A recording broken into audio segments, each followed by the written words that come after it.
12 heures après l'impact, la fumée noire est toujours bien visible dans le ciel de Kiev. Nous nous rendons dans l'ouest de la ville, devant l'entrepôt touché hier en début de soirée. Devant l'entrée, les soldats ukrainiens tiennent à nous montrer ce qu'ils appellent les cadeaux des Russes. Voilà, c'est un morceau de missile, c'est écrit en russe. L'un d'entre eux, Godwin, ne souhaite pas être filmé, mais nous dévoile avec colère l'un des éclats responsables de la mort de son ami il y a quelques jours dans d'autres combats. Mais alors que nous discutons, retentissent plusieurs détonations.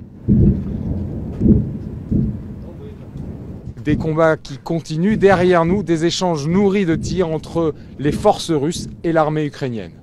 Dans l'enceinte de l'usine, les pompiers sont toujours à l'œuvre, les bâtiments sont totalement détruits, calcinés ou pulvérisés, comme cette voiture qui a reçu le premier impact.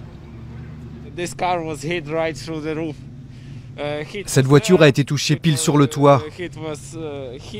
Tout autour, c'est le résultat de la cassette d'un missile qui est tombé là.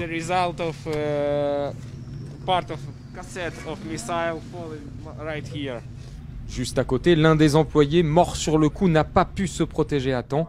Un autre, blessé à la main, a dû être hospitalisé. Le reste de l'entrepôt n'a pas été épargné, frappé par de multiples impacts. Là, c'est l'endroit de l'autre explosion. Regardez le trou dans le sol. Et on voit aussi les débris qui ont perforé les murs.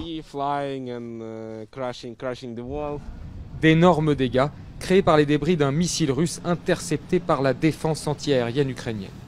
Pour le moment, dans la capitale, la menace vient toujours du ciel. Des frappes qui s'intensifient jour après jour, de plus en plus nombreuses et de plus en plus proches du centre-ville.